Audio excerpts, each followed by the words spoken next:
back in the spring of last school year, I started talking to the board about the fact that I thought the school was at a real critical point in their history. We finished this capital campaign and all these improvements out here. We knew we wanted to continually get better. We're going through our 5-year accreditation renewal. Our visit will be in October. So you're always in a little more alerted school improvement mode when you're going through that process of self-analysis and self-study. And I felt like we needed to establish some strategic direction for the school going forward. And we probably needed some help from outside to do that. So I solicited proposals from 2 people that I knew that are really good at this process, and we selected Dr. Ellen Pugh to help us as a school to go through this. So Dr. Pugh met with the board in the spring, and then we identified a group of 30 people to serve as a task force to put this together. So we had a cross-section of parents of years in the school, ages of kids. You know, it's kind of hard to put together, but we got a list of parents, and we had a list of teachers, different grade levels in the school, staff. We had the administrative team in the task force because we know that ultimately we're the ones that are going to have to pull it off. So Dr. P said you need to all be there. And then we had a half a dozen board members. We had 3 officers of the board and 3 members of the board that have particular skills related to this kind of work. So we had these 30 people, and we met with Dr. Pugh in August for 3 days before school started, and then we met again in September and October, November, and January. So in between all those meetings, we had a lot of homework to do. We were divided into work teams and work groups to do different parts of the process. So we were meeting in those groups in between the meetings with the consultant. So when we got to the end of the January process and we had honed our 4 directions that we wanted to pursue improvement in,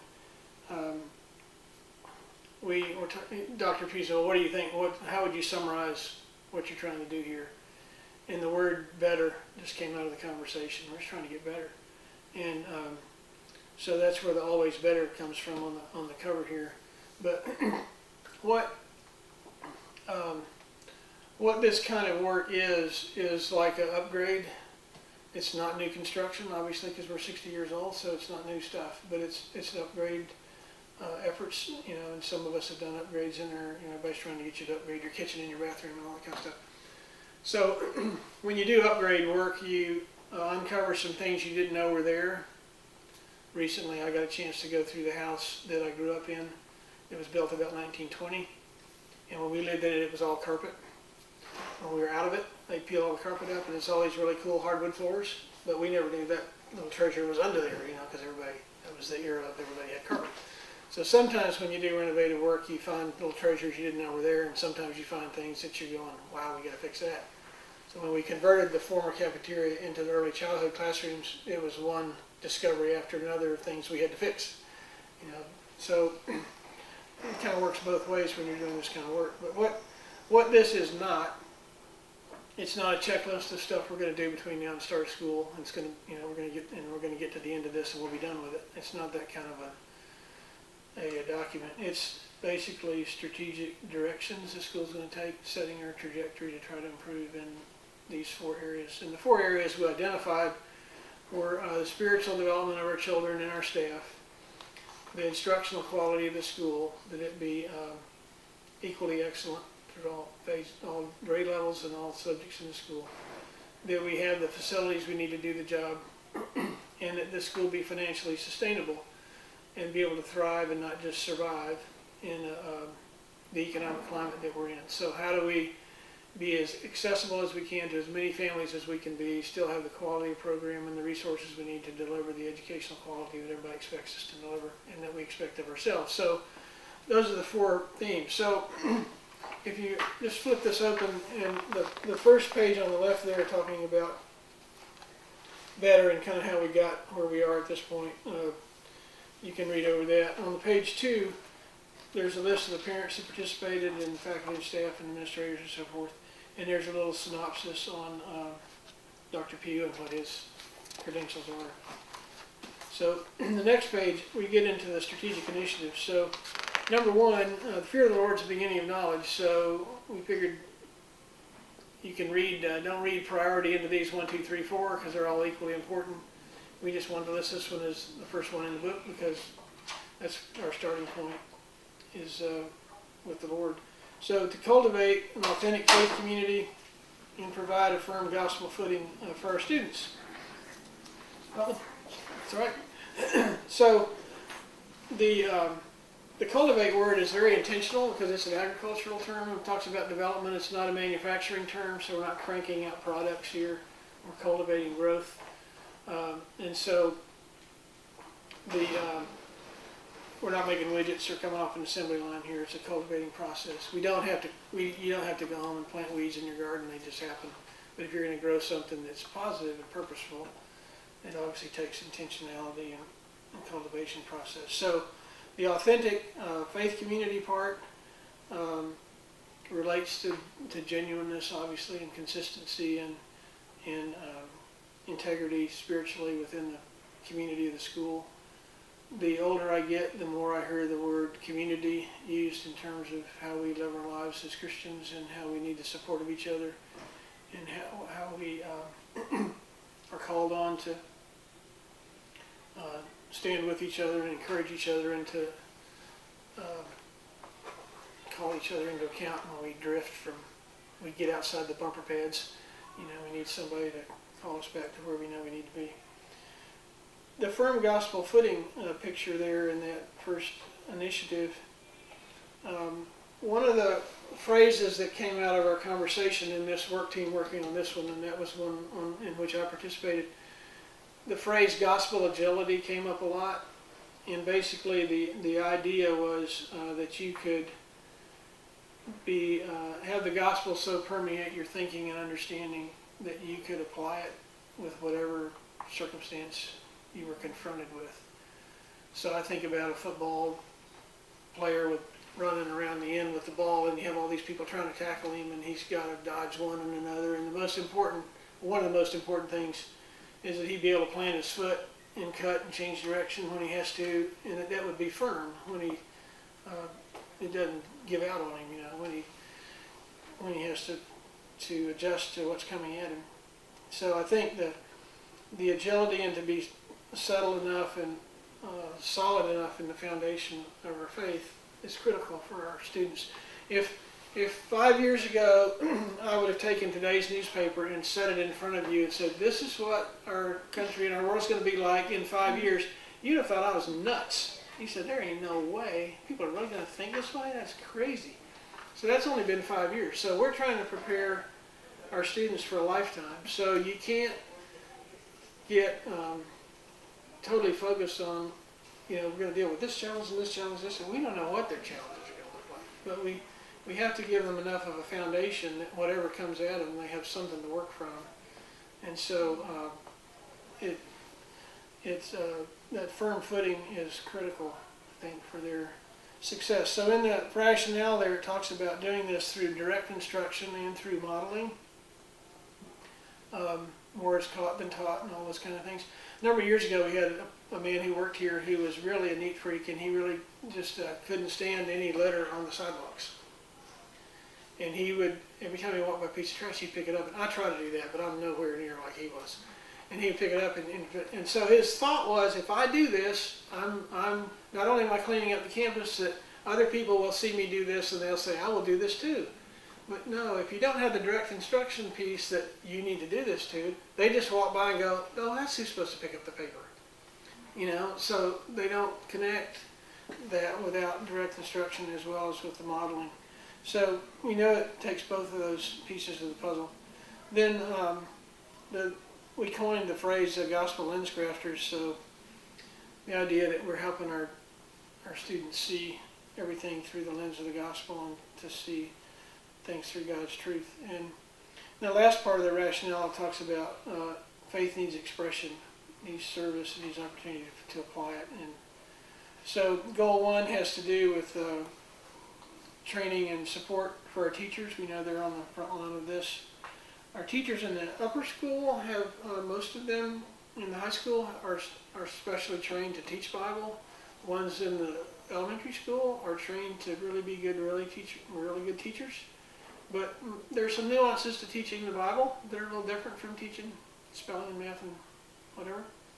So we want to give them some support in that area as well, and to encourage them in their efforts to teach Scripture and to integrate Scripture into their instruction. So life-on-life modeling there, obviously, and the relationships all fit together. Goal 2 talks about students and teachers engaging in interaction, teacher to teacher, teacher to student, student to student interactions around spiritual conversation and encouragement in the community in their growth in grace and faith. So we have some ideas about how to help generate more of those circumstances. Number 3, this group really thought it would be critical to eventually have somebody in a staff position that was focused on this as the first thing on their list, as opposed to the thing they get to finally after they do the other stuff. So I don't think that's likely for next school year, but that's something that's definitely on the radar. And number 4, expand opportunities for face-to-face service and ministry. So our students' engagement in service continues to grow in a lot of different ways. And some of our involvement in that, the students generate money for somebody else to have the face-to-face experience. So I'm always shocked every December when I sign the check for the $2,400 or whatever to go to Parker Street Ministries from selling 10-cent candy canes for 50 cents, you know, and it's crazy what those kids do, and they generate that. And so they're not directly interacting with the people in that neighborhood, but they're helping somebody else do that. We had some elementary children come to me with the fundraising, and everybody's a fundraiser, they have to fill in a form and all. So this form shows up on my desk from these little girls about wanting to do a fundraiser for the Latimers and the Evans, and you know, dealing with their parents' cancer and all that. And so I thought, well, that's a nice, sweet thing. You know, that'll probably come up with a few bucks and sell some bake sale, a few bookmarks, and yeah, you know. So anyway, at the end of the day, each one of those families, you know, they're taking them $740 or something a piece. You know, it's just crazy. But and they had some personal interaction with those people because they see them at school, and Rob Latimer came to thank the kids for doing that, you know, after Karen passed away. So so they did some personal interaction. The other thing we wanted to generate was some kind of international involvement cross-culturally. We used to do that with our senior trip, but our classes got too big. It's hard to find some place where you can go with 90 kids, and you know, it's like a small army. So we had some conversations with Florida Baptist Children's Home and their Orphan's Heart Project down in Guatemala, an orphanage and ministry to children and different things down there. So they were interested in us maybe partnering with them because they have the template and the mechanism all in place. We just got to be feeding into their system, which is better than us trying to reinvent the wheel every time we want to do a mission trip, which if you've done that in your church, you know that can be a real sizable challenge. So we sent Kelly Green down over spring break on a kind of a fact-finding trek down there to see if that would be feasible for us to do. And so she came back and put a proposal together on how we could do that. And our goal was to have a setting where whole families could go, parents could go with their kids, kids could go if they didn't have a parent that could go, but it would be a situation where we would have some training available ahead of time where they'd talk about ministry, and they would do, getting on an airplane doesn't make you a missionary. I mean, we understand that. So they'd have some opportunities to be involved in local service situations here so that they would be better prepared to minister there, and kind of eliminates the people that just want a fun trip, you know, if they really have to serve. So it gives us a chance to do that. So that's one thing you'll be hearing about next year. Now, initiative number 2 had to do with cultivate a culture of instructional innovation. I think it goes beyond innovation. It goes to just excellence in instruction throughout the whole school. And I think you can't be honest as a school if you say, well, everything's excellent everywhere. I mean, you know, there's just some things that aren't as good as other things, or things that aren't as good as they ought to be, and you need to figure out how to bring those up to the level that you expect. So we want to encourage kids to find their passion, to find their purpose and what God wired me to do. what can I do that's unique to me individually, and how can I have educational experiences that are going to help me explore that, and to be able to develop the skills that they need in critical thinking and problem solving and communication and collaborative work and those kinds of things that are so important today. So we had some goals to take some of the things that we've learned in the RISE Institute, which is directed by Jennifer Kennedy, which stands for Research, Innovation, STEM, and Entrepreneurship, and they've expanded that program to include a branch of it for law and public policy. So they have a mock trial team that compete. They've been to the state competition in the last 2 years, and they have some other elements of that. And they're starting to develop a film track for that, and some other things. So we want to take some of the things we've learned in there, and the kids have done some remarkable things, particularly related to science. And how can we extend some of the things we've learned there across the curriculum into other courses and other subject areas and other opportunities for students. So in October, I was invited along with 17 other school representatives to a meeting in Chicago with the Christian Education Charitable Trust, which is a division of the McClellan Foundation out of Chattanooga. And we were put through about 2 or 3 days of thinking and doing mock foundation proposal work.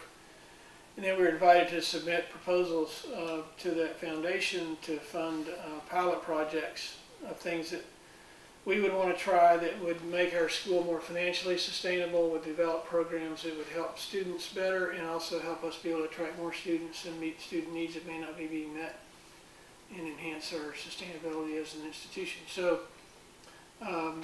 we worked on that and submitted that. So about 2 weeks ago, we just heard that we were one of the 8 schools of the 18 that were awarded funding. So we're really excited about that, to the tune of $90,000. So we were very excited about that. And we had about $105,000 worth of things identified to spend that $90,000 on, which is, what's new. So we'll be doing some surveys with students in the next few days, 5th grade through 11th grade, about what do you like about school, what don't you like about school, what if you have these opportunities, those opportunities, whatever. Because we're going to do a trial, surveys at 90 days, 180 days, across. We hope that the results of what we're doing will be publishable. We'll see, but we're going to approach the process with all the best practice of research methodology. So if we get to the end and there's some legitimate finding from this that can be shared with other schools to help them, we'll be able to be positioned to be able to do that. So that's a pretty exciting opportunity. We got another grant that we've applied for that we found out we're in the finals for. I don't know if we get both of these. I don't know if we'll be able to, and God give us grace to manage all our blessings. It could be really challenging, but we're trying to pursue some things there that will help us. We did the surveys that y'all probably filled in. The elementary, used to doing those every year. We took the elementary version of the survey and we tweaked it for secondary parents.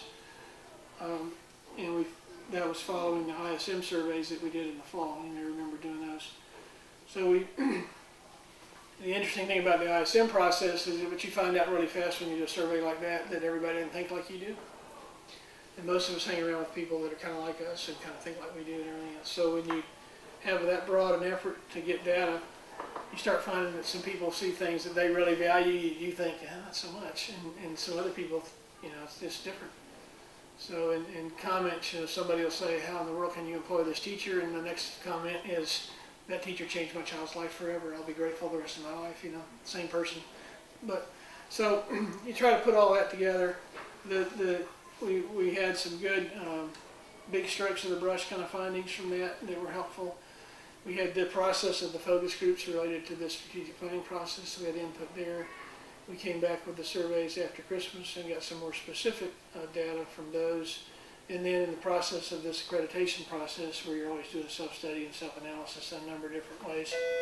So we had... Excuse me, teachers. We'll be dismissing the students to go down for the basketball game.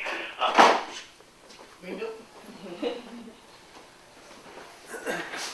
So all that data trying to identify some places where we can get better, places where we can feel strong about what we're doing.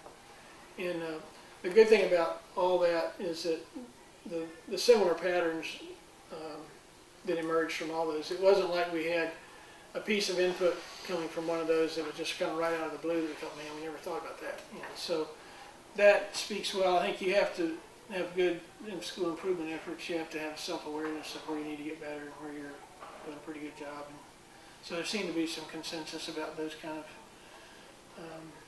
perceptions and realities, so that was helpful. The goals there, obviously, number one, investing in our faculty. So obviously you're trying to get, always continually improve your faculty, improve the ones you have, you know, get better ones when you have the opportunity, and continue to do that. I'm doing interviews for teachers for next year, this time of year, and I'm really excited about people that will be joining us. So we're really encouraged on that front. Number two, try to identify programs in other schools and other places where we don't have to reinvent the wheel. We can learn from what some other people are doing. We had a team of teachers at a school in Ocala on Monday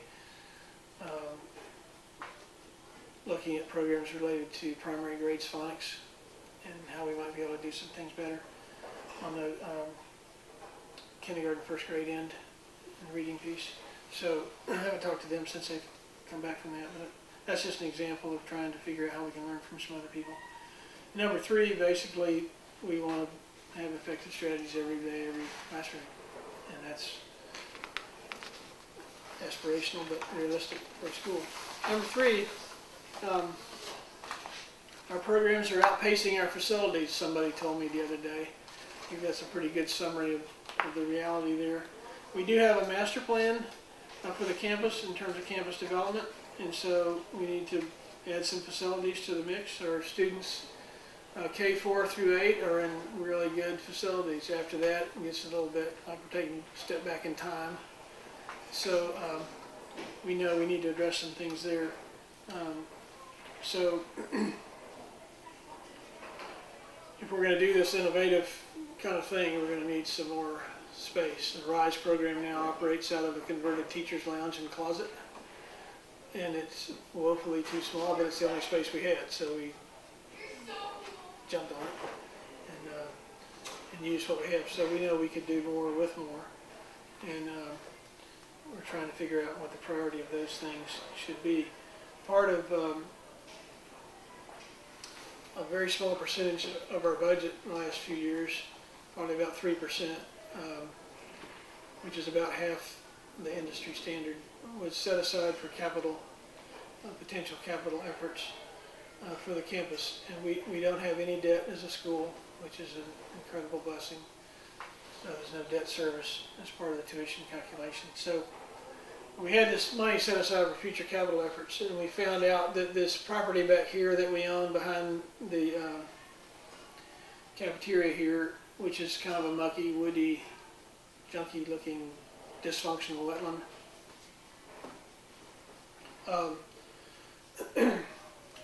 We had the opportunity to buy some credits in a land bank that would allow us to build back there. And it was a very narrow window of time that we could get these land bank credits in Hillsborough County, Hillsborough River Basin. And since we had that money there, we could jump on that opportunity and get the engineering done and all the permitting and all the bureaucratic hoops to get through. So we have come through that process, and about 10 days ago we had engineers back there doing soil borings, trying to determine what we would have to do to build back there. Where the 3-story building sits, we had to replace the top 12 feet of soil under that building before we could build. Otherwise, the 3-story by now would be a 2-story. Wow. Just, you know. So we know that there's challenges with that, but that's contiguous land and you can't beat that, so we already owned it. So that was a really good thing. But just because we had that there set aside, we could be responsive to that opportunity, which was a great blessing. So we have a master plan that we're developing. We have developed in general terms. Back there, we're hoping eventually to have an auditorium in a high school building. We know we have need for locker rooms for the stadium. That was cut out of the project for funding limitations the first time through. We have a bona fide health hazard with where those kids dress, and we need to address that. That's a health and safety, probably the most critical health and safety concern we have right now. So we know we need high school rooms, particularly for science and for RISE, expanding those programs. And Chem Lab and Life Sciences labs need to be upgraded. So we have opportunity or need for a fine arts auditorium. Even if we just had your basic Polk County Public School high school auditorium, it would be a tremendous help to us. Especially this year, you're aware of that when you come to programs in here, and it's really tight.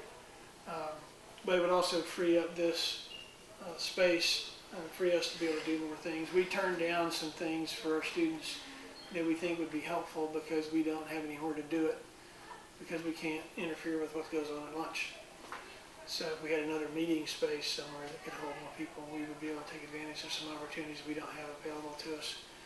And you can do a lot of things around here, but don't mess with the lunch schedule. It's like, didn't come off Sinai, but it has that kind of potential. Before this ever started, we had some parents related to the baseball program that were wanting to raise some money to try to improve the facility across the street with bathrooms and some other improvements. That stalled because we couldn't do anything with it as a school institutionally because we were working on the Soda Capital campaign, finishing that off. But they kind of had an artificially low dollar amount about what it would cost to do that over there, and they raised about this much, and in reality it cost this much.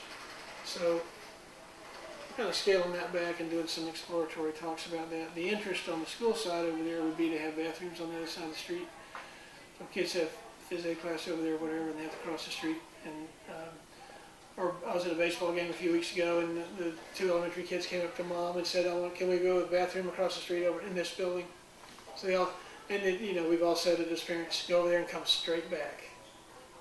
The trip over went really well. The straight back, not so much. So when the kids finally got back to the mother and she was talking to them about how long it took them, I decided I would excuse myself from the conversation, let them work that out. But it would be a lot easier for her if she could just say, well, there's bathrooms right here. You don't have to go across the street in the dark. You can. So we know that at some point in time we need to address that, but that's not in the conversation on that page. Number 4 has to do with long-term financial sustainability, and we want to be a thriving, sustainable school for the children of our current students.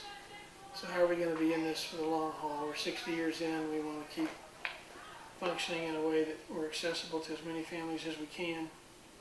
And this is not particularly complicated. When we look at the school budget, we do a really good job of controlling costs, and a lot of your costs in the school are related to human resources. You have to have a lot of people to do school. So,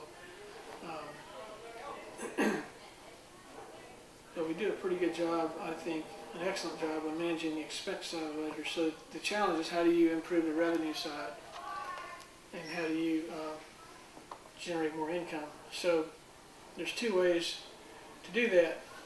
One of them is to make sure that you have all your seats filled in your school. So we have a capacity, according to the City of Lakeland, of 1,200 students here. Well, we have 1,060. I think by my estimation we could have about 90 more students here and not have to hire any more teachers.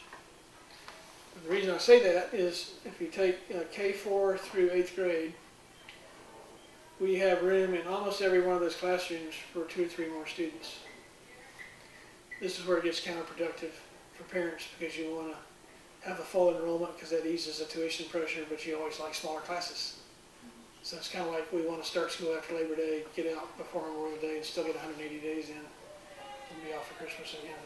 The math only goes so many directions. So anyway, if we could fill those 2 or 3 spots in every room, and it's not complicated, that generates about $700,000 worth of income. So when you're trying to do the school budget, the way we do that, the budget for next year is based on the enrollment being the same as it is this year. So right now we have 1,060 students. So we plan next year's budget, we plan for 1,060 students. We've had some years where we plan to grow. Bad idea. Because if you don't grow, then you're in a deficit mode and you got issues really fast. So we budget for next year based on this year. If we get any growth, then we can put some stuff back in the budget that we cut out to try to make it all work with that other enrollment number. So if we can maximize the enrollment, then it obviously helps on the budget side of things.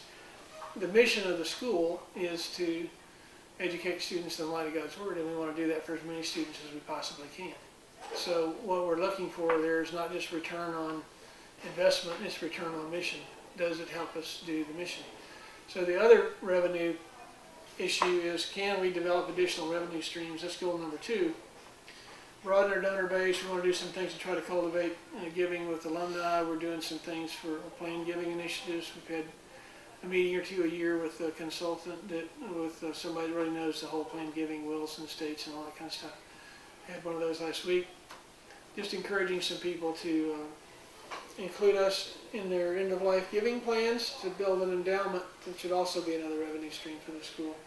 So in addition to that, we want to try to expand some of the summer programs that we have.